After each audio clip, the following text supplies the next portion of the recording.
ଜୟ ଶ୍ରୀ ଜଗନ୍ନାଥ ଭାଇ ମାନେ ସର୍ବପ୍ରଥମ ଗୁରୁଦେବ ଗଣପତି ଏବଂ ଜଗଦମ୍ବାଙ୍କୁ ପ୍ରଣାମ କରି ଆଜି ଆମେ ଆମର ଆଷ୍ଟ୍ରୋଲୋଜିର ସେସନ ଆରମ୍ଭ କରିବା। ଆଷ୍ଟ୍ରୋଲୋଜିର ସେସନରେ ଆଜି ଆମେ ଅ, ବୁଦ୍ଧ ମହାଗ୍ରହଙ୍କ ବିଷୟରେ ଆଲୋଚନା କରିବା। এই ଆଲୋଚନାଟି ସମ୍ପୂର୍ଣ୍ଣ ଭାବରେ ମୋର ପର୍ସନାଲ ଏକ୍ସପିରିଏନ୍ସ ରୁ ରହିବ, ନାଇଁ କି ମୁଁ କୌଣସି ବୁକ୍ସ ରୁ କହିବି। ଜେନେରାଲ ବୁକ୍ସ ତ ରହିବ କି ଇଏ ରହୁଛି, ଏଇଟା ମୋର ପର୍ସନାଲ ଏକ୍ସପିରିଏନ୍ସ ରୁ ମୁଁ କହିବି। ଆଉ ସମସ୍ତଙ୍କୁ ମୁଁ ରିକ୍ୱେଷ୍ଟ ବି ଏହା କରିବି କି ଦୟାକରି ଆପଣ ମାନେ ସେଟାକୁ ନିଜ ହିସାବରେ ଚେକ୍ କରନ୍ତୁ କି ମୁଁ ଯୋଉଟା କହୁଛି ସେଟା ଆକ୍ଚୁअଲି ରେ ସତ କି ନାହିଁ। ତ ସବୁ ପ୍ଲାନେଟ ଆମେ ସାରି ଦେଇଛୁ ପାଖାପାଖି, ଓଭରଭ୍ୟୁ ଗୋଟେ ସାରିଛୁ। ଆଜି ବୁଦ୍ଧ ମହାଗ୍ରହଙ୍କ ଓଭରଭ୍ୟୁ। କୌଣସି ଗ୍ରହ ବିଷୟରେ ଆଲୋଚନା କରିକି କିଏ ଗୋଟେ ସାରିଦବ ସେଟା ଇମ୍ପସିବୁଲ, ହେଇପାରିବନି। ଆମେ ଖାଲି ଓଭରଭ୍ୟୁ ହିଁ ଦେଇପାରିବା ଯାହା ସ୍ପଣ୍ଟେନିୟସ ପ୍ରୋସେସରେ ଆସିଲା। ସର୍ବପ୍ରଥମେ ଆମେ ବୁଦ୍ଧ ମହାଗ୍ରହଙ୍କଠୁ କଣ ଦେଖୁ? ବୁଦ୍ଧ ମହାଗ୍ରହଙ୍କଠୁ ଆମେ ଦେଖୁ ବୁଦ୍ଧି, ବାଣୀ, ବାକ୍ ଚାତୁର୍ଯ୍ୟ। ବୁଦ୍ଧି ବିଷୟରେ ତ ଜଣା ଅଛି ସମସ୍ତଙ୍କୁ। ବାଣୀ ମାନେ ଖା ଭୁଞ୍ଜ ଗିଳି, ଏ ଟୋକା ଖା, ଏ ଗିଳି, ଏ ଭୁଞ୍ଜ ମାନେ କହିବାର ଷ୍ଟାଇଲ ଟା। ବାକ୍ ଚାତୁର୍ଯ୍ୟ ମାନେ ସେଇ କଥା ଟାକୁ କହିବା ଏବଂ ଏତେ ମଜାକିଆ ଅନ୍ଦାଜରେ କହିବା, ରାଗିକି କହିବା। କହିବାର ଶକ୍ତି ବି ବୁଦ୍ଧଙ୍କଠୁ ଆସେ, ଯୋଉ ବାଣୀର ଶକ୍ତିଟା ବି ବୁଦ୍ଧଙ୍କଠୁ ଆସେ। ଆର୍ଟ, ଫର୍ମ ଅଫ ଆର୍ଟ, ଯେତିକି ସବୁ ଡ୍ରଇଂ ହେଲା, ପେଣ୍ଟିଂ ହେଲା, ଏଇଟା ବି ବୁଦ୍ଧ ମହାଗ୍ରହଙ୍କଠୁ ଚେକ୍ ହୁଏ। ନିପୁଣତା, ନିପୁଣତା କଣ? ଗୋଟେ ଲୋକ ଯେକୌଣସି କାମ କରୁଛି କରୁଛି, କିନ୍ତୁ ଗୋଟେ ଥାଏ ନା, ଗୋଟେ ଲୋକ ଥାନ୍ତି କି ନା ଏ ଲୋକ ପାଖକୁ ଗଲେ ଇଏ ପୁରା ଆଜ ଇଟ ଇଜ ଏକ୍ଜାକ୍ଟଲି କହିବ। ସେମିତିଆ ପ୍ଲାନେଟ ହଉଛନ୍ତି ବୁଦ୍ଧ। ତ ସେମିତିଆ ପ୍ଲାନେଟ ହଉଛି ବୁଦ୍ଧ, ଯିଏକି ତମକୁ ନିପୁଣତା ପ୍ରଦାନ କରିବ। ବିଦ୍ୟା, ବିଦ୍ୟାଟା ଆମେ ବୁଦ୍ଧଙ୍କଠୁ ଦେଖୁ ଏବଂ ଜ୍ଞାନଟା ଆମେ ବୃହସ୍ପତିଙ୍କ ଦେବଙ୍କଠୁ ଦେଖୁ। ଚାତୁର୍ଯ୍ୟ, ଆର୍ଟ ଫର୍ମ ମାନେ ତାର ଗୋଟେ କହନ୍ତି, ମାନେ ତାର ଗୋଟେ ଯୋଉ ଫିଲ୍ କରାଯାଏ ଅରା, ଇଏ ସେ କେମିତି ରିପ୍ରେଜେଣ୍ଟ କରୁଛି, ସେଟା ବି ଆମେ ଭଗବାନ ବୁଦ୍ଧଙ୍କଠୁ ମାନେ ବୁଦ୍ଧ ମହାଗ୍ରହଙ୍କଠୁ ଦେଖୁ। କୌଣସି ଜିନିଷରେ ତୁମେ କେତେ ସମୟ ଧରି କନଷ୍ଟାଣ୍ଟଲି ବସି ପାରିବ, କନଷ୍ଟାଣ୍ଟଲି ପଢି ପାରିବ, କନଷ୍ଟାଣ୍ଟଲି ଦେଖିପାରିବ, ସେଇଟା ଆମେ ବୁଦ୍ଧଙ୍କଠୁ ଦେଖୁ। ମାନେ ଯୋଉ ଲାଗି ରହିବାଟା, ଯୋଉଟାକୁ ନିଷ୍ଠା ବୋଲି ବି କୁହାଯାଏ। ଆଉ ଯଜ୍ଞ ବି ବୁଦ୍ଧଙ୍କଠୁ ଦେଖୁ, ଯଜ୍ଞ ବି ବୁଦ୍ଧଙ୍କଠୁ ଦେଖୁ। ଭଗବାନ ନାରାୟଣଙ୍କର, ଭଗବାନ ବିଷ୍ଣୁଙ୍କର ସବୁ ସମ୍ବନ୍ଧୀୟ ସବୁତିକ କର୍ମ ଆମେ ବୁଦ୍ଧଙ୍କଠୁ ଦେଖୁ। ସତ୍ୟ ବଚନ ବି ବୁଦ୍ଧଙ୍କଠୁ ଦେଖୁ। ଆମୋଦ ପ୍ରମୋଦ ସ୍ଥଳ, ମାନେ ବୁଦ୍ଧଙ୍କୁ ଥଟ୍ଟା ମଜା ବହୁତ ପସନ୍ଦ। ଫିଲ୍ମ ହଲ, ପ୍ଲେଗ୍ରାଉଣ୍ଡ, ଛୁଆମାନେ, ସ୍କୁଲ, ଏଗୁଡା ସବୁ ଆମେ ବୁଦ୍ଧଙ୍କଠୁ ଦେଖୁ। ଶିଳ୍ପ କଳା, ଶିଳ୍ପ କଳା ଯୋଉଗୁଡା, ସେଟା ବି ଆମେ ବୁଦ୍ଧଙ୍କଠୁ ଦେଖୁ। ଫ୍ରେଣ୍ଡ ସର୍କଲ, ସେଟା ବି ଆମେ ବୁଦ୍ଧଙ୍କଠୁ ଦେଖୁ। ପ୍ରିନ୍ସ ହବା, ମାନେ କିଏ ଗୋଟେ ପ୍ରିନ୍ସ ହବ, ରାଜକୁମାର ହବ, ସେଟା ବି ବୁଦ୍ଧଙ୍କଠୁ ଦେଖୁ। ଭଣଜା ଭାଣିଜୀ, ସେଟା ବି ଆମେ ବୁଦ୍ଧଙ୍କଠୁ ଦେଖୁ। ଏସବୁ ଏମିତି ଅନେକ ଜିନିଷ ଅଛି ଯୋଉଟା କି ଆମେ ବୁଦ୍ଧ ମହାଦେବଙ୍କୁ, ବୁଦ୍ଧ ମହାରାଜଙ୍କଠୁ ଦେଖୁ। ତ କଣ ସ୍ପେଶାଲିଟି ଅଛି ଆ ବିଷୟରେ, ମାନେ ବୁଦ୍ଧଙ୍କଠୁ ଏତେ ଦେଖିବାର କଣଟା ସ୍ପେଶାଲିଟି ଟା କଣ, ମାନେ କଣ ତାଙ୍କ ପାଖରେ ଏତେ ସ୍ପେଶାଲିଟି ଅଛି? ଦେଖ, ଯୋଉଠି ଯୋଉ ଗ୍ରହଙ୍କଠୁ ଭଗବାନ ବିଷ୍ଣୁଙ୍କୁ ଦେଖା ଯାଉଛି, ସେ ଗ୍ରହ ଜମାରୁ ଛୋଟିଆ ନୁହଁ। ଏ ସଂସାରରେ ଯେକୌଣସି ଜିନିଷ ସୃଷ୍ଟି ହେଇଛି, ସର୍ବପ୍ରଥମେ ମଣିଷର ମନରେ ସୃଷ୍ଟି ହେଇଛି। ଏବଂ ମନରେ ଯେକୌଣସି ଜିନିଷ ସୃଷ୍ଟି ହେଇଛି ତାକୁ ରୂପ ଦେଇଛି ବୁଦ୍ଧି। ଏବଂ ସେ ବୁଦ୍ଧି ର କୁ କଣ୍ଟ୍ରୋଲ କରନ୍ତି ବୁଧ ଗ୍ରହ। ବାଣିଜ୍ୟ ବି ବୁଧଙ୍କଠୁ ଦେଖୁ। ଆଉ ବୁଦ୍ଧଙ୍କଠୁ ଆମେ ପିଓର ବାଣିଜ୍ୟ ବାଲାଙ୍କୁ ଦେଖୁ, ଯେମିତି ପିଓର ବଣିଆ, ପିଓର ବେପାରୀ, ସେଇଟା ବି ଆମେ ବୁଦ୍ଧଙ୍କଠୁ ଦେଖୁ। ତ ଏତେ ସବୁ ଜିନିଷକୁ ଆମେ ବୁଦ୍ଧଙ୍କଠୁ ଦେଖୁ।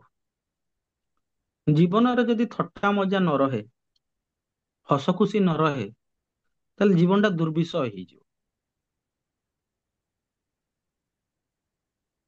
ଯଦି ଗୋଟେ ଭଲ କଥାକୁ ବି ଖରାପ ଆକାରରେ ରିପ୍ରେଜେଣ୍ଟ କରାଯାଏ, ତାହେଲେ ସାମ୍ନା ବାଲା ସେ ଖରାପ କଥାଟାକୁ, ସେ ଭଲ କଥାଟାକୁ ଖରାପ ଆକାରରେ ନିଜ ଆଡେ ଇଣ୍ଟରପ୍ରିଟ କରିନବ।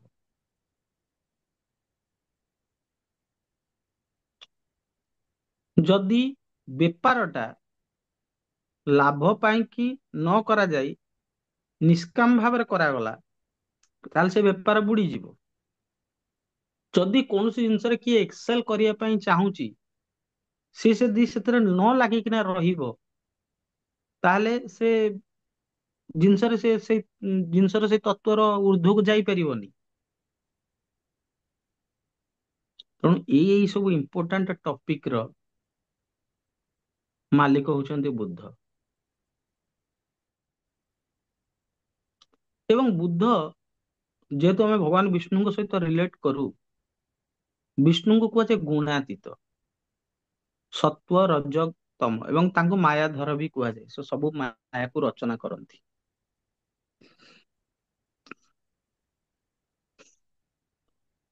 ଯେତେବେଳେ କୌଣସି ଲୋକ ତାର ବାକ୍ଚାତୁର୍ଯ୍ୟ ବାଣୀକୁ ପଜିଟିଭ ରଖିଲା, ବାଣୀ ସତ୍ୟ ବଚନ କହିଲା, ବୁଦ୍ଧ ମାନେ ବୁଦ୍ଧି ଓ ବାଣୀକୁ ସିଦ୍ଧ କରିବାକୁ କଲେ। ଯଦି ଆମର ସନାତନ ଧର୍ମରେ ବିଶ୍ୱାସ କରାଯାଏ, ଯଦି କୌଣସି ଲୋକ 12 ବର୍ଷ ଧରି କେବେ ମିଛ କହିବନି, ସବୁବେଳେ ସତ କହିବ, ତାହେଲେ ସେ ବାକ୍ସିଦ୍ଧ ହେଇଯିବ। ଯାହା କହିବ ପ୍ରକୃତି ତାକୁ ଫୁଲଫିଲ କରିଦବ। ଏଇଟା କାହିଁକି ହୁଏ ନା, ଏଟା ବୁଦ୍ଧଙ୍କର ବ୍ଲେସିଂସ ଯୋଗୁ ହୁଏ। ତେଣୁ ଯୋଉ ଯୋଉମାନେ ବାକ୍ସିଦ୍ଧ ଥାନ୍ତି, ଯୋଉମାନେ ଆଶୀର୍ବାଦ କରିଦେଲେ କାମ ହେଇଯାଏ, ତାଙ୍କ ଉପରେ ନାରାୟଣଙ୍କର କୃପା ଥାଏ। କାରଣ ସବୁ କର୍ମର ଅଧିପତି ହଉଛନ୍ତି ନାରାୟଣ। ଯେତେ କର୍ମ ଆମେ କରୁଛେ, ଯେତେ ମାୟା ଅଛି, ଯାହା ବି ଅଛି, ଆଦିମୂଳ ନାରାୟଣ, ଭଗବାନ ପରବ୍ରହ୍ମ ପରମାତ୍ମା କୃଷ୍ଣ ହିଁ ହଉଛନ୍ତି ସବୁର ମାଲିକ। ଯେତେବେଳେ ଏଇ ଗ୍ରହଙ୍କଠୁ ଭଗବାନ ନାରାୟଣ ବିଷ୍ଣୁଙ୍କୁ ବା କୃଷ୍ଣଙ୍କୁ ଦେଖାଯାଉଛି, ତାହେଲେ ଏ ଗ୍ରହର ମହତ୍ଵ ତ ନିଶ୍ଚିତ ଭାବରେ କିଛି ଅଛି। ସଷ୍ଟେନାନ୍ସ ପାଇଁ, ମାନେ ଯୋଉଟା କଣ, ଗୋଟେ ଜିନିଷ ତିଆରି ହେଇଯିବା, ଗୋଟେ ଜିନିଷ ଡିଷ୍ଟ୍ରୟ ହେଇଯିବା, ଡିଷ୍ଟ୍ରୟ କରିବାକୁ ତ ବହୁତ କମ ସମୟ ଲାଗିବ, ତିଆରି କରିବାକୁ ବି ତାଠୁ ଟିକେ ଅଧିକ ସମୟ ଲାଗିବ। ତେଣୁ ଯାର ଯୋଉ ସଷ୍ଟେନାନ୍ସ ଟା ରହିବ, ସେ ସଷ୍ଟେନାନ୍ସ ଟା ହିଁ ବୁଦ୍ଧଙ୍କଠୁ ଦେଖାଯାଏ। ତୁମେ କିଭଳି ଭାବରେ ତୁମର ଫ୍ରେଣ୍ଡ ସର୍କଲ କୁ ବନେଇଛ, ସେଟା ବି ବୁଦ୍ଧଙ୍କଠୁ ଦେଖାଯାଏ।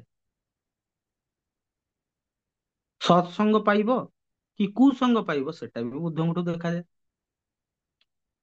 ତ ଏଗୁଡାକ ହେଲା ତାଙ୍କର ନର୍ମାଲ କ୍ୱାଲିଟି, ଯୋଉ ନର୍ମାଲ କ୍ୱାଲିଟିଜ ବିଷୟରେ ଆମେ ବର୍ତ୍ତମାନ ଡିସ୍କସନ କରୁଛେ। ଏମିତି ଅନେକ ଅଛି, ହଜାର ହଜାର ଜିନିଷ ଅଛି। ପଏଣ୍ଟ ନମ୍ବର 2 ଡିସ୍କସନ କରିବା। ଏଟା ମୋର ପଏଣ୍ଟ ନମ୍ବର 1 ର ଗୋଟେ ବ୍ରିଫ ଡେସ୍କ୍ରିପସନ ରହିଲା। ପଏଣ୍ଟ ନମ୍ବର 2 ଡିସ୍କ୍ରିପସନ କରିବା, ଯେ କଣ ପଏଣ୍ଟ ନମ୍ବର 2 ନା, ବୁଦ୍ଧ ନୈସର୍ଗିକ ଶୁଭ ଗ୍ରହ ଅଟନ୍ତି। ବୁଦ୍ଧ ନୈସର୍ଗିକ ଶୁଭ ଗ୍ରହ ଅଟନ୍ତି। ଗ୍ରହ ଜଗତରେ ବୁଦ୍ଧ ଯଦି ଶୁଭ ଗ୍ରହଙ୍କ ସହିତ ଯୁକ୍ତ ହେଲେ ଶୁଭ, ପାପୀ ଗ୍ରହଙ୍କ ସହିତ ଯୁକ୍ତ ହେଲେ ପାପୀ। ଏବଂ ଗ୍ରହ ଜଗତରେ ହାଇଏଷ୍ଟ ଫ୍ରେଣ୍ଡ ଯଦି କାହାର ଅଛି, ସେଟା ବୁଦ୍ଧଙ୍କର ଅଛି। ଏକ୍ସେପ୍ଟ ମଙ୍ଗଳ, ଏକ୍ସେପ୍ଟ ଚନ୍ଦ୍ର, ଆଉ ବୁଦ୍ଧ ସମସ୍ତଙ୍କର ସାଙ୍ଗ, ସମସ୍ତଙ୍କ ସହିତ ଭଲ ପଡେ। ଏବଂ ଅସୁର ଗ୍ରହଙ୍କ ସହିତ ବହୁତ ଭଲ ପଡେ। ଏଇଠି ଗୋଟେ ବୁଝିବାର ଗୋଟେ ସିମ୍ପଲ ଇଣ୍ଟରପ୍ରିଟେସନ ଆପଣ ମାନେ ଭାବନ୍ତୁ, ଯିଏ ଗୋଟେ ନୈସର୍ଗିକ ଶୁଭ ଗ୍ରହ, ହେଲେ ତାର ସବୁ ଅସୁରଙ୍କ ସହିତ ଭଲ ପଡୁଛି, ହେଲେ କାହିଁକି? କାରଣ ତାଙ୍କ ପାଖରେ ଯେତିକ କଳା ନିପୁଣତା ଲାଗି ରହିବାର ଭାବଟା ଅସୁର ମାନଙ୍କର ଅଧିକା। ସେମାନେ ଯୋଉଭଳି ଭାବରେ ତପସ୍ୟା କରନ୍ତି, ସାୟଦ ଦେବତା ମାନେ ସେଇଭଳି ଭାବରେ ତପସ୍ୟା କରନ୍ତି ନାହିଁ।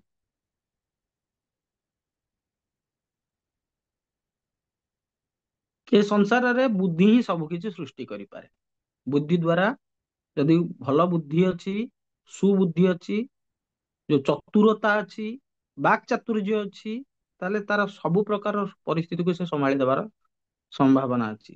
ଆଉ ତେଣୁ ବୁଦ୍ଧ ବୁଦ୍ଧିର ପ୍ରତୀକ। ଏଇ ପ୍ରତୀକଙ୍କୁ ଆମେ କିଭଳି ଭାବରେ ଇଣ୍ଟରପ୍ରିଟ କରିବା, ସେ ବିଷୟରେ ଆମେ ଏବେ ଆଲୋଚନା କରିବା।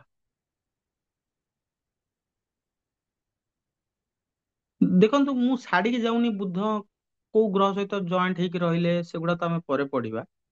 ମୁଁ ଖାଲି ବୁଦ୍ଧଙ୍କର ସ୍ଥାନ ବିଷୟରେ ଆଜି କହିବି, କି କୋଉ ସ୍ଥାନରେ ବୁଦ୍ଧ ରହିଲେ କିଭଳି ଭାବରେ କଣ ରେଜଲ୍ଟ ମିଳିବ। ସର୍ବପ୍ରଥମେ ମୁଁ କହିବାକୁ ଚାହେଁ ବୁଦ୍ଧଙ୍କର ଉତ୍ପତ୍ତି ବିଷୟରେ, ଯେ ବୁଦ୍ଧ କିଭଳି ଭାବରେ ସୃଷ୍ଟି ହେଲେ, ବୁଦ୍ଧ କୋଉଠୁ ଜନ୍ମ ହେଲେ, ସେ ବିଷୟରେ ଆପଣ ଭାଗବତରୁ ପଢିପାରିବେ। ସେଇ ଯେ ପ୍ରସଙ୍ଗଟା ଉତ୍ଥାପନ କଲେ, ସେଟା ଏଇ ଅନଲାଇନ ମାଧ୍ୟମରେ ଠିକ ହବନି, ଆପଣ ମାନେ ନେଟରୁ ଯାଇ ପଢି ବି ପାରିବେ। ଏତିକି କହି ରଖେ ବୁଦ୍ଧ ହଉଛନ୍ତି ଚନ୍ଦ୍ରଙ୍କର ପୁତ୍ର,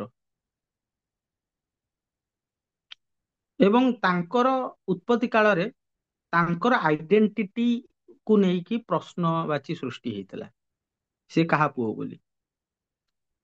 ତେଣୁ ଯେତେବେଳେ ବୁଦ୍ଧ ଯୋଉ ଜାଗାରେ ରହିବେ, ଯଦି ସେଠି କୌଣସି ବି ବୁଦ୍ଧ ବୁଦ୍ଧ ଯଦି କେବେ ବି ଫୋର୍ଥ ରେ ରହିଲେ, ମାନେ ଚନ୍ଦ୍ରଙ୍କ ଘରେ ରହିଲେ, ଫାଷ୍ଟ ଚନ୍ଦ୍ରଙ୍କ ଘରେ ରହିଲେ, ଯେକୌଣସି ଲଗ୍ନରେ ଯେକୌଣସି କୁଣ୍ଡଳୀ ଫୋର୍ଥରେ, ମାନେ ଫୋର୍ଥ ହାଉସରେ ରହିଲେ, ଯୋଉଠି 4 ଲେଖା ହେଇଥିବ ବା ଚନ୍ଦ୍ରଙ୍କ ଘରେ ରହିଲେ, ସେଠି ସିଏ ଜେନେରାଲି କଣ କରନ୍ତି, ଯଦି ମେଷ ଲଗ୍ନର କୁଣ୍ଡଳୀ ହେଇଥିବ, ତାହେଲେ ସିଏ କଣ କରନ୍ତି ନା ଗୋଟେ ଡିଜଅର୍ଡର ଦେଇ ଦିଅନ୍ତି ପର୍ସନାଲିଟିରେ। ମାନେ ଗୋଟେ ଲୋକ ସେଇ କାମକୁ କରୁଥିବ, ଗଲା କରୁଥିବ, ଚାବି ପକଉଥିବ, ଆଉ ଥରେ ଆସି ଚେକ୍ କରୁଥିବ, ଏଇଭଳିଆ ପର୍ସନାଲିଟି ଡିଜଅର୍ଡର ଦେଇ ଦିଅନ୍ତି। ତେଣୁ ଯଦି କାଳପୁରୁଷ କୁଣ୍ଡଳୀର ବୁଦ୍ଧ ଚତୁର୍ଥ ହାଉସରେ ରହିଲେ ପର୍ସନାଲିଟି ଡିଜଅର୍ଡର ଆସେ। ସେମିତି ଯେକୌଣସି କୁଣ୍ଡଳୀରେ ଯଦି ବୁଧ ଚତୁର୍ଥ ଭାବରେ ରହିଲେ, ସେଠି ପର୍ସନାଲିଟି ଡିଜଅର୍ଡର ଆସିବାର ସମ୍ଭାବନା ଅଛି। ପର୍ସନାଲିଟି ଡିଜଅର୍ଡର କହିପାରିବାନି, ମାନେ କଣ କି ଗୋଟେ ଟାଇପର ଅବସେସନ, ମୁଁ ଏଇଟା କରୁଛି ତ, ଏଇଟା ଠିକ ହେଲା ତ, ଏଇଟା ଏମିତି ହବ ତ। ଯଦି ଆମେ ମଳୟର ଏକ୍ସାମ୍ପଲ ନବା, ତାହେଲେ ବୁଝିପାରିବେ ଆପଣ ମାନେ କଣ ମୁଁ କହିବାକୁ ଚାହୁଁଛି। ଏମାନେ ହାର୍ଟଲି ବହୁତ ପିଓର ହେଇଥାନ୍ତି, କିନ୍ତୁ ଏଗେନ ମୁଁ କହୁଛି ଯେ ଆପଣ ମାନେ ଏବେ ସେଟାକୁ ବୁଝିବାକୁ ଚେଷ୍ଟା କରନ୍ତୁନି ସ୍ଥାନ କାଳ ପାତ୍ର ହିସାବରେ। ମୁଁ ବୁଦ୍ଧଙ୍କର ନୈସର୍ଗିକ, ମାନେ ତାଙ୍କର ନିଜସ୍ୱ ଗୁଣ ବିଷୟରେ ଆଲୋଚନା କରୁଛି। ମୁଁ ସ୍ଥାନ କାଳ ପାତ୍ର ହିସାବରେ ଆଲୋଚନା କରୁଛି। କୌଣସି ବି ଗ୍ରହର ଦିଟା ଆଇଡେଣ୍ଟିଟି ଅଛି। ପ୍ରଥମ କଥା, ପ୍ରଥମ ଆଇଡେଣ୍ଟିଟି ହେଲା ସେ ନିଜସ୍ୱ ପ୍ରକୃତି କଣ ସେ ଗ୍ରହର। ଦ୍ୱିତୀୟ ଆଇଡେଣ୍ଟିଟି ହେଲା ସ୍ଥାନ କାଳ ଲଗ୍ନ ହିସାବରେ ସେ ଗ୍ରହର ଆଇଡେଣ୍ଟିଟି କଣ। ଆଉ ନୈସର୍ଗିକ ଗୁଣ ସବୁବେଳେ ଡୋମିନେଟ କରେ ସ୍ଥାନ କାଳ ପାତ୍ର ହିସାବରେ, କାରଣ ଗ୍ରହ ଯେତେ ଯାହା ବି ହେଇଗଲେ ତାଙ୍କର, ଯଦି ମୁଁ ମୋ ପ୍ରକୃତି ଛାଡି ପାରୁନି, ଗ୍ରହ କଣ ତାର ପ୍ରକୃତି ଛାଡିଦେବେ। ବୁଦ୍ଧଙ୍କଠୁ ପାଣ୍ଡିତ୍ୟ ବି ଦେଖାଯାଏ, କିଏ କେତେ ଅମଣ୍ଟର ପଣ୍ଡିତ ସେଟା ବୁଦ୍ଧଙ୍କଠୁ ବି ଦେଖାଯାଏ।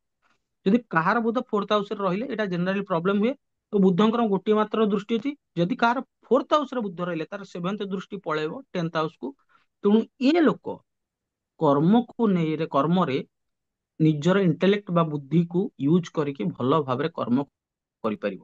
ଯଦିଓ ଫୋର୍ଥ ହାଉସରେ ବୁଦ୍ଧ ଯଦି ରହନ୍ତି, ଡିସଅର୍ଡର ଦିଅନ୍ତି, ବା ମନରେ ଟିକେ ହଲଚଲ ସୃଷ୍ଟି ହୁଏ, କୌଣସି କାମକୁ ବାରମ୍ବାର କରିକି ଲାଗି ଲାଗି କହିବାକୁ ଇଚ୍ଛା ହୁଏ। ଗୋଟେ ଲୋକ ଥିବେ ଗାଁରେ, ଦେଖିବେ ସେ ସେଇ କଥାକୁ ବାରମ୍ବାର କହୁଥିବେ, ଚିଡା ମାଡିବ। ପ୍ରାୟତଃ ଦେଖାଯାଏ ସେମାନଙ୍କର ବୁଦ୍ଧ ଫୋର୍ଥ ହାଉସରେ ଥାନ୍ତି।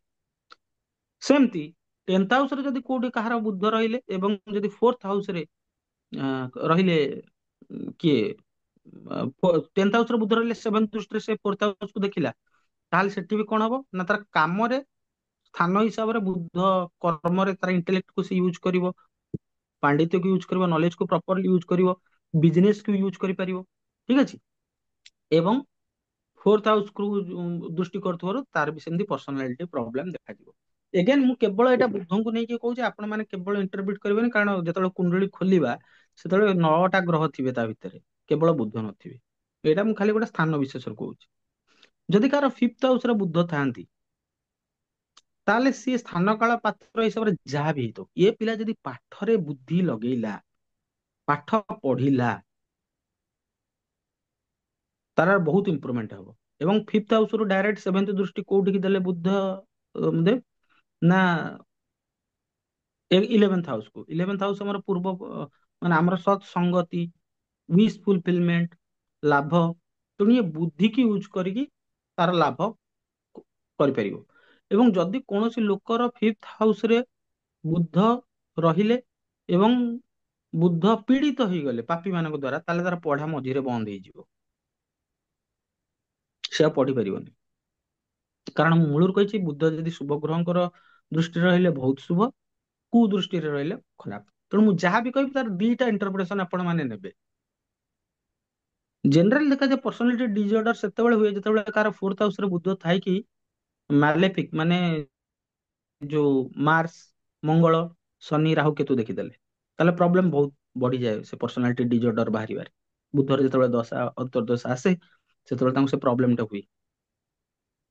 ସିକ୍ସଥ ହାଉସରେ ବୁଦ୍ଧ, ସିକ୍ସଥ ହାଉସ ହଉଛି ଆମର ରୋଗ ଋଣ ଶତ୍ରୁ,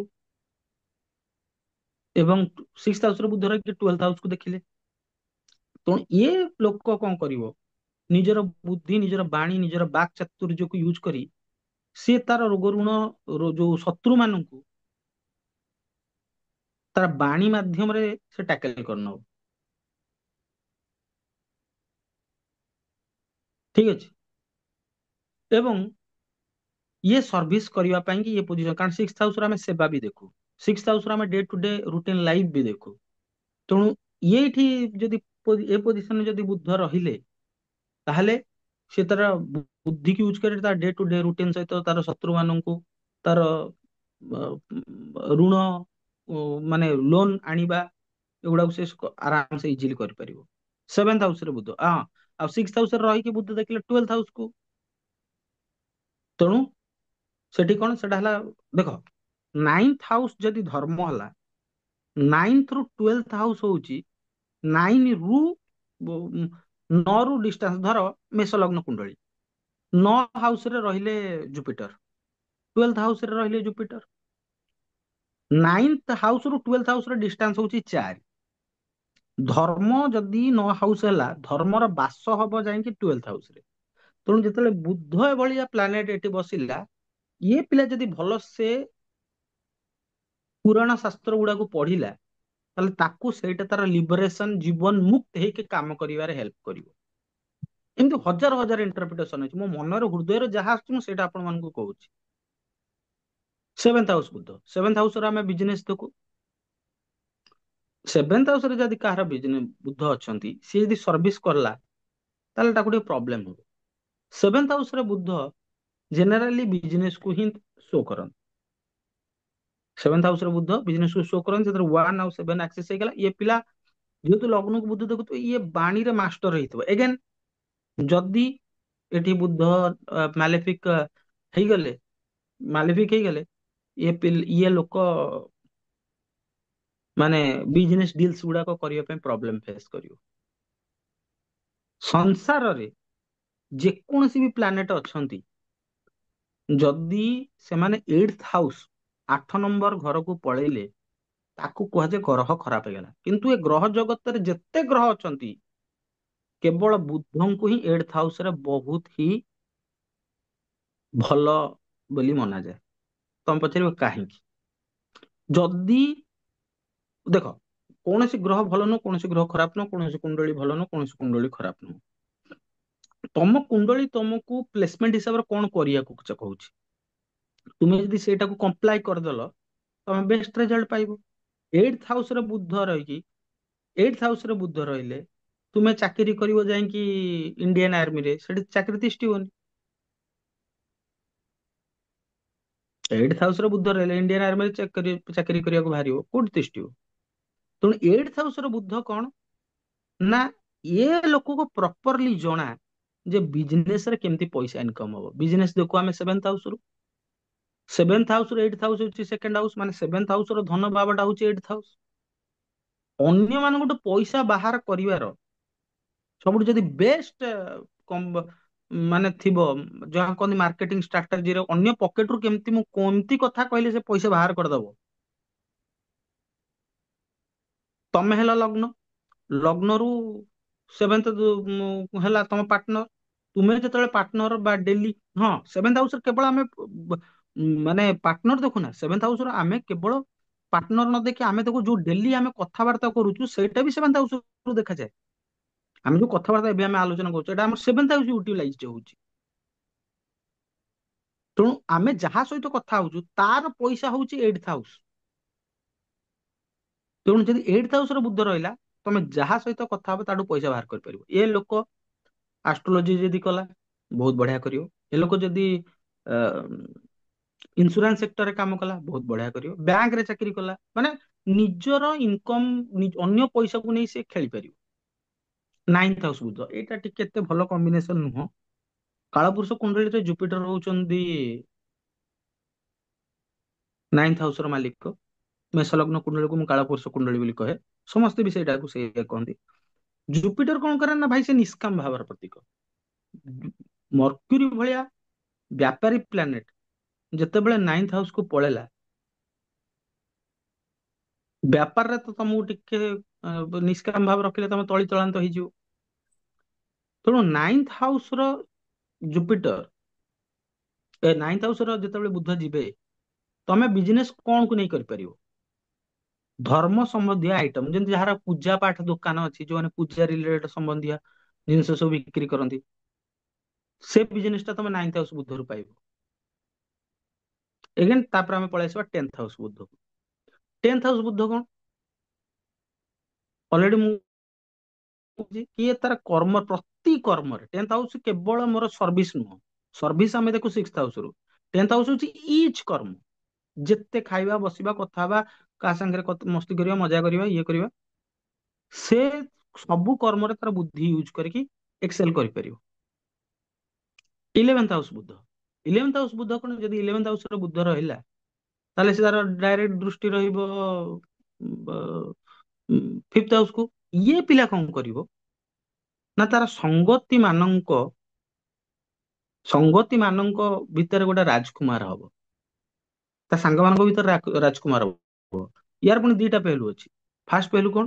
ଯଦି ବୁଧ ମ୍ୟାଲେଫିକ, ମାନେ ଶନି, ରାହୁ, କେତୁ, ମଙ୍ଗଳ ନ ଦେଖୁଥିବେ ତ ଇଲେଭେନ୍ଥ ହାଉସ ରେ, ତାହେଲେ ଇଏ ସାଙ୍ଗମାନଙ୍କ ଭିତରେ, ସାଙ୍ଗମାନଙ୍କ ଭିତରେ ଆର ଗୋଟେ ସ୍ଵତନ୍ତ୍ର ପରିଚୟ ଥିବ। ଇଏ ଏଇଭଳିଆ କଥା କହୁଥିବ, ସାଙ୍ଗମାନେ ଆକୁ ନ ଦେଖିଲେ ମାନେ ବିକଳ ହେଇଯାଉଥିବେ, କି ନ ରହିଲେ ଆର ଗୋଟେ ଚାର୍ମ ଆସୁନି ଆମ ସଙ୍ଗତିରେ। ଇଏ ଯଦି ସତ୍ସଙ୍ଗରେ ଯାଉଥିବ, ଭଜନ କୀର୍ତ୍ତନ କରୁଥିବ, ବା କୌଣସି ସତ୍ସଙ୍ଗରେ ଡିବେଟ କରୁଥିବ, ଏ ଭଳିଆ ପିଲାମାନଙ୍କୁ ଡିବେଟ ରେ ଭଲ କରିବାର ଦେଖାଯାଏ। ସଙ୍ଗତିରେ କୌଣସି ଗୋଟେ କଥାକୁ ରିପ୍ରେଜେଣ୍ଟ କରିବା ଇଲେଭେନ୍ଥ ହାଉସ ବୁଧ ଭଳିଆ କେହି କରିପାରିବେ। ଟୁଏଲ୍ଥ ହାଉସ ବୁଧ, ଟୁଏଲ୍ଥ ହାଉସ ବୁଧ ମାନେ ମୋକ୍ଷର ଘରେ। ଏଗେନ ଏଇଟା ଜୁପିଟର ର ଘର। ମୋକ୍ଷର ଘରେ ଯଦି ବିଜନେସ କରିବାକୁ ତମେ ଚାହିଁବ, ସେଟା କଦାପି ଭଲ ନୁହଁ। ଏଗେନ ତୁମକୁ ଆହୁରି ଗୋଟେ କଥା କହୁଛି, ବୁଧ ଉଚ୍ଚ ହଉଛନ୍ତି କନ୍ୟା ରାଶିରେ। ତ ଟୁଏଲ୍ଥ ହାଉସକୁ ଯେତେବେଳେ ବୁଧ ପଳେଇଲା, ବୁଧ ନିଚ ହେଇଗଲା ଆକର୍ଡିଂ ଟୁ ସିଚୁଏସନ। ମାନେ କାଳପୁରୁଷ କୁଣ୍ଡଳୀ ହିସାବରେ ବୁଧ ନିଚ ହେଇଗଲା। ଇଟ is Nata A good, twelfth ହାଉସରେ କାହାର ବୁଧ ରହିବାଟା ଏତେ ଭଲ ନୁହଁ। ଏଗେନ ତାର ପୁଣି ପଜିଟିଭ ପାର୍ଟ କଣ ଅଛି ନା, ଇଏ ଟୁଏଲ୍ଥ ହାଉସରେ ରହିକି ବାଣୀ ଦ୍ଵାରା ସେବା କରିକି, ବାଣୀ ଦ୍ଵାରା କଣ କଣ ସେବା କରିବ ନା, କାହା ମନକୁ କଷ୍ଟ ଯଦି ନ ଦେଲା, ତା ବାଣୀ ଦ୍ଵାରା ଲୋକମାନେ କଣ ଭଲ ଗୋଟେ ପ୍ରେରଣା ପାଇଲେ, ତାହେଲେ ୟାକୁ ମୋକ୍ଷର ମାର୍ଗ ଆପେ ପ୍ରଶସ୍ତ ହେଇଯିବ। ଫାର୍ଷ୍ଟ ହାଉସ ବୁଧ, ଇଏ ପିଲା ଜନ୍ମ ହେଇଛି ବିଜନେସ କରିବା ପାଇଁ। ଇଏ ନିଶ୍ଚିତ ଭାବରେ କିଛି ଗୋଟେ ଆର୍ଟ ଫର୍ମରେ ଦକ୍ଷ କୁଶଳ ହେଇଥିବ। ସନ୍ଦେହର ଅବକାଶ ନାହିଁ ଏଥିରେ ଭାଇ। ଠିକ ଅଛି ନା। ସେକେଣ୍ଡ ହାଉସ ବୁଧ, ଏ ଭଳିଆ କମ୍ବିନେସନ ନାହିଁ। ବାଣୀର ଘରେ ବାଣୀ ବାକ୍ଚାତୁର୍ଯ୍ୟର ମାଲିକ ବସିଗଲା, ଇଏ କଥା କହିକି ପଇସା ବାହାର କରିଦବ। କିନ୍ତୁ ସେକେଣ୍ଡ ହାଉସ ବୁଧରେ ମୁଁ ବହୁତ ଜାଗାରେ ପାଇଛି, ତା ବାପା ସଫର କରିଯାଇଥିବ। ଆଇଦର ତା ବାପା, ଯଦି ସେକେଣ୍ଡ ହାଉସ ବୁଧ ରହିଲା, ସେକେଣ୍ଡ ହାଉସରେ ବୁଧ ବସିଲା, ତାହେଲେ ତା ବାପାଙ୍କର ଶୀଘ୍ର ଦେହାନ୍ତ ହେଇଯାଏ, ପ୍ରାୟ ମୁଁ ଦେଖିଛି, ପ୍ରାୟ। କାରଣ ଏମିତି ତ କୁଣ୍ଡଳୀରେ ନଥିବ ଯେ ସେକେଣ୍ଡ ହାଉସ ବୁଧ ମାନେ ସିଏ ଯେତେବେଳେ 24 ରୁ 30 ବର୍ଷ ଭିତରେ ତା ବାପା ଏକ୍ସପାର୍ଟ କରି ଯାଇଥିବେ, ଏଇଭଳିଆ ମୁଁ ଦେଖିଛି। ଆପଣ ମାନେ ଚେକ୍ କରିବେ, ମେ ବି ମୁଁ ଭୁଲ ହେଇଥାଇପାରେ, କିନ୍ତୁ ସିଏ ବାଣୀରେ ବହୁତ ବଢିଆ ହେଇଥିବ। ଏଇଠି ଯଦି ମାଲେଫିକ କନଷ୍ଟେଲେସନ ଅଣ୍ଡରରେ ଆସିଗଲା, ଯଦି ମାର୍ସ ଦେଖିଦେଲା ବୁଧକୁ, ସିଏ ପୁରା ରାଗିକି କହୁଥିବ। ଯଦି କେତୁ ଦେଖିଦେଲା ବୁଧକୁ, ଇଏ ମୂକ ହେଇଯିବ, କିଛି ସମୟ ପାଇଁ ତାର କଥା ବାହାରିବନି। ଠିକ ଅଛି। ଥାର୍ଡ ହାଉସ ବୁଧ, ଥାର୍ଡ ହାଉସ ବୁଧରେ କଣ, ଏଇଟା ତାର ନିଜ ଘର କାଳପୁରୁଷ କୁଣ୍ଡଳୀ ହିସାବରେ। ପରାକ୍ରମ, ସହଜ, ଭାଇ ଭଉଣୀ ଯୋଉ ଛୋଟ ଅଛି, ସେ ତାଙ୍କର ବୁଦ୍ଧି ୟୁଜ କରିକି ସେ ତାର ଭାଗ୍ୟକୁ ଜାଗ୍ରତ କରିଦବ। ଏଇଭଳିଆ ଅନେକ କିଛି କମ୍ବିନେସନ ବନିପାରିବ। ତମେ ଯେତେବେଳେ ଗ୍ରହକୁ ଇଣ୍ଟରପ୍ରିଟ କରିବ କୋଉଠି ବସିଛି, କଦାପି ଭୁଲି ଯାଉନି କାଳପୁରୁଷ କୁଣ୍ଡଳୀକୁ। କାଳପୁରୁଷ କୁଣ୍ଡଳୀରେ ଯାହାକୁ ଯୋଉ ଘର ମିଳିଛି, ଯଦି ସେଇ ହିସାବରେ ଅଛି, ସ୍ଥାନ କାଳ ପାତ୍ର ହିସାବରେ ଯାହା ବି ହେଲେ ମଧ୍ୟ, ଯେତେ ଲଗ୍ନ କୁଣ୍ଡଳୀ ଯାହା ବି କୁଣ୍ଡଳୀ ହେଇଥାଉ, ଯେତେ ବର୍ଗ କୁଣ୍ଡଳୀ ଯାହା ବି ହେଇଥାଉ, ସବୁ ହଉଛି କାଳପୁରୁଷ କୁଣ୍ଡଳୀ ବା ମେଷ ଲଗ୍ନର ପାର୍ଟ। ତାକୁ ବାଇପାସ କରିକି ତମେ ଯଦି ଜ୍ୟୋତିଷ ଦେଖିବାକୁ ଯିବ, ତମେ ତାହେଲେ ଭୁଲ କରିଯିବ ପ୍ରେଡିକ୍ସନ କଲାବେଳେ। ତେଣୁ ବୁଦ୍ଧକୁ ତମେ ତମ ଜୀବନରେ ୟୁଟିଲାଇଜ ଠିକ ସେ କରିବ କେତେବେଳେ, ନା ଯୋଉ ଘରେ ବୃଦ୍ଧ ବସିଛନ୍ତି ଆଉ ଯୋଉ ଘରକୁ ବୁଦ୍ଧ ଦେଖୁଛନ୍ତି, ଯୋଉ ଘରେ ଧର ଏକରେ ବସିଲେ ସାତକୁ ଦେଖୁଥିବେ, ଦୁଇରେ ବସିଲେ ଆଠକୁ ଦେଖୁଥିବେ, ତୁମର ବାଣୀ, ବାକ୍ ଚାତୁର୍ଯ୍ୟ ସେଇ ଘରର କାରକ ତତ୍ତ୍ୱକୁ ନେଇକି ୟୁଟିଲାଇଜ ହେଉଛି ତ। ଯଦି ହଉଛି ତମ ବୁଦ୍ଧ ସାଟିସ୍ଫାଏ। ଏଇ ଯୋଉ କୁଣ୍ଡଳୀଟା ତମେ ପାଇଛ, ଏଇଟା ଚେଞ୍ଜ ହବ କେତେବେଳେ, ନା ତୁମେ ଯେତେବେଳେ ମରିକି ଆଉଥରେ ଜନ୍ମ ହବ, ସେତେବେଳକୁ ତମର କିଛି ମନେ ନଥିବ। ସେଇଥିପାଇଁ ବୁଦ୍ଧଙ୍କୁ କାହାର ଦୃଷ୍ଟି ଅଛି, ବୁଦ୍ଧ କାହା ସାଙ୍ଗରେ ବସିଛନ୍ତି, ବୁଦ୍ଧ ଏକା ବସନ୍ତ କିଛି କଥା ନାହିଁ, କିନ୍ତୁ ପ୍ରାୟତଃ ଦେଖାଯାଏ ବୁଦ୍ଧ ସୂର୍ଯ୍ୟଙ୍କ ସହିତ ବସି ଗୋଟେ ବୁଦ୍ଧାଦିତ୍ୟ ଯୋଗ ବନେଇଥାନ୍ତି, ଆଉ ଅସ୍ତ ହେଇଯାଇଥାନ୍ତି। ଅସ୍ତ ହେଇଯିବା ମାନେ ଛୁପି ଯିବା, ଅସ୍ତ ହେଇଯିବା ମାନେ କମ୍ବଷ୍ଟ, ମାନେ କମ୍ବଷ୍ଟ ଇଜ ଏ ରଙ୍ଗ ୱାର୍ଡ ଫର ଅସ୍ତ। ତେଣୁ ଯେତେବେଳେ ତୁମେ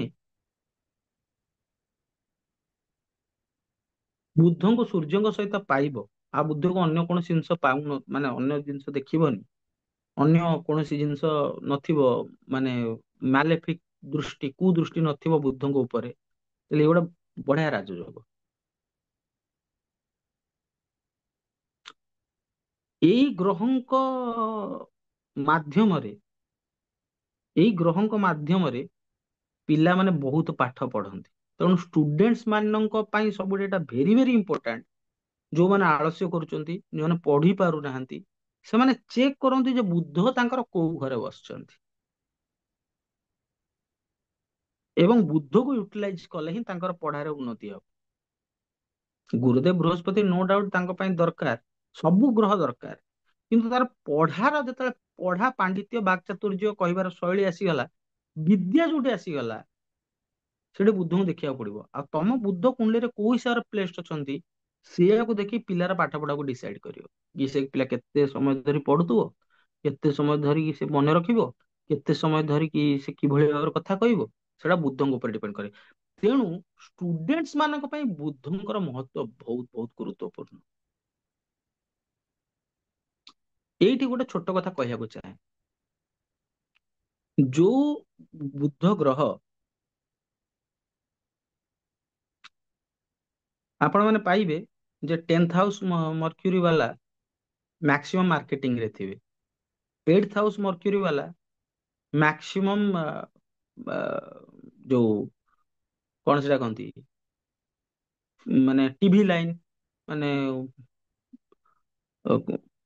କୋଉଠି ଆଙ୍କର ହବା, ଏଇ ସବୁ କାମରେ କରୁଥିବେ। ଏଗୁଡା ସବୁ ବହୁତ ପ୍ରଫେସନ ଅଛି, ଏଗୁଡା ସବୁ ହଠାତ୍ ହଠାତ୍ ମନେ ପଡୁଛି, କାରଣ କଣ ଗୋଟେ କହିଦବା କି ଏଇ ଜିନିଷଟା ଏଇଆ ହବ, ସେଟା ତ ଜ୍ୟୋତିଷରେ ସମ୍ଭବ ନୁହଁ। ସ୍ଥାନ କାଳ ପାତ୍ର ହିସାବରେ, ନୈସର୍ଗିକ ଗୁଣ ହିସାବରେ ଦେଖିବାକୁ ପଡିବ। କିନ୍ତୁ ଏଇଟା ଗୋଟେ ଧ୍ରୁବ ସତ୍ୟ, ଯେତେ ଷ୍ଟୁଡେଣ୍ଟସ ମାନେ ଅଛନ୍ତି, ଯୋଉମାନେ ପାଠ ପଢୁଛନ୍ତି, ପ୍ରିପେୟାର ହଉଛନ୍ତି, ସେମାନେ ଯଦି ତାଙ୍କର ବୁଦ୍ଧର ପୋଜିସନ ପାୱାର ପୋଜିସନକୁ ଚେକ୍ କରିକି ତଦନୁପାତିକ ପଢିଲେ, ସେମାନଙ୍କ ପାଇଁ କି ପାଠଟା ଗୋଟେ ଆନନ୍ଦଦାୟକ ହବ, ରାଦର ଦାନ ପନିଶମେଣ୍ଟ। ପାଠଟାକୁ ସେମାନେ ଏନ୍ଜୟ କରିପାରିବେ। ତେଣୁ ଜ୍ୟୋତିଷ ହଉଛି ମୋକ୍ଷ ବା ମୁକ୍ତିର ମାର୍ଗ। ତମେ ତାକୁ ଭୌତିକତା ପାଇଁ ୟୁଜ କରିପାର, ବଟ ଜ୍ୟୋତିଷ ହଉଛି ମୋକ୍ଷ ମୁକ୍ତିର ମାର୍ଗ। ଆଉ ମୁକ୍ତି ବିନା ଜ୍ଞାନରେ ହୁଏନି। ସର୍ବପ୍ରଥମେ ତମକୁ କର୍ମ କରିବାକୁ ପଡିବ, କର୍ମ ମାଧ୍ୟମରେ ଜ୍ଞାନକୁ ଅର୍ଜନ କରିବାକୁ ପଡିବ, ଜ୍ଞାନ ଦ୍ଵାରା ଭକ୍ତି ଆସିଲେ ହିଁ ତୁମେ ମୁକ୍ତି ବା ମୁଖ୍ୟ ଜୀବନ ମୁକ୍ତି ହେଇ କାମ କରିପାରିବ। ଆଉ ସେ ଭକ୍ତି କାହା ପାଇଁ କରିବ? ନା ଯେତେବେଳେ ବୁଦ୍ଧଙ୍କୁ ସାଟିସ୍ଫାଏ କରିବା ଅଛି ତାଙ୍କର, ତାହେଲେ ତମକୁ ନାରାୟଣଙ୍କ ଉପାସନା କରିବାକୁ ପଡିବ, ନାରାୟଣଙ୍କୁ ସନ୍ତୁଷ୍ଟ କରିବାକୁ ପଡିବ। ଆଇଁଷ ପିଆଜ ରସୁଣ ଛାଡିବାକୁ ପଡିବ, କାରଣ ନାରାୟଣ ହଉଛନ୍ତି ଗୁଣାତୀତ। ଆଟଲିଷ୍ଟ ସତ୍ୱ ଗୁଣରେ ତ ଭଜ, ଆମେ ତ ଗୁଣାତୀତ ହେଇପାରିବୁନି, କେହି ବି ହେଇପାରିବେନି। ଆଦି ମୂଳକୁ ଭଜିବାକୁ ହେଲେ ସତ୍ୱ ଗୁଣରେ ଭଜିବ। ତେଣୁ ଯୋଉମାନେ ଆମିଷ ଆହାର କରୁଛନ୍ତି ସେମାନେ ସତ୍ୱ ଗୁଣକୁ ମେଣ୍ଟେନ କରୁନାହାନ୍ତି। ତେଣୁ ଯେହେତୁ ସତ୍ୱ ଗୁଣକୁ ମେଣ୍ଟେନ କରୁନାହାନ୍ତି, ନାରାୟଣକୁ ଭଜୁନାହାନ୍ତି, ସେମାନଙ୍କର ବୁଦ୍ଧି ଆସିବ କୋଉଠୁ ଭଲ? ତେଣୁ ସମସ୍ତେ ନାରାୟଣଙ୍କର ଉପାସନା କଲେ ବୁଦ୍ଧ ବହୁତ ସନ୍ତୁଷ୍ଟ ହୁଅନ୍ତି। ତେବେ ଆଜିର ସେସନ ପାଇଁ ଏତିକି। ଆଜିର ସେସନ ଆମେ ବୁଦ୍ଧ ମହାଗ୍ରହଙ୍କ ବିଷୟରେ ଜାଣିଲେ। ଏଇ ସେସନ ସହିତ ଆମର ଗ୍ରହଙ୍କର ଯୋଉ ବ୍ରିଫ ଡେସ୍କ୍ରିପସନ ଥିଲା ସେଟା ସରିଲା। ଆମେ ଆଗକୁ ଯାଇକି ପଢିବା ଗ୍ରହଙ୍କ ବିଷୟରେ, ପଢିବା ତାଙ୍କ ପ୍ଲେସମେଣ୍ଟ ବିଷୟରେ ପଢିବା। ତ ଆଜିର ବୁଦ୍ଧର ସେସନ ପାଇଁ ଏତିକି। ସମସ୍ତଙ୍କୁ ଜୟ ଶ୍ରୀ ଜଗନ୍ନାଥ।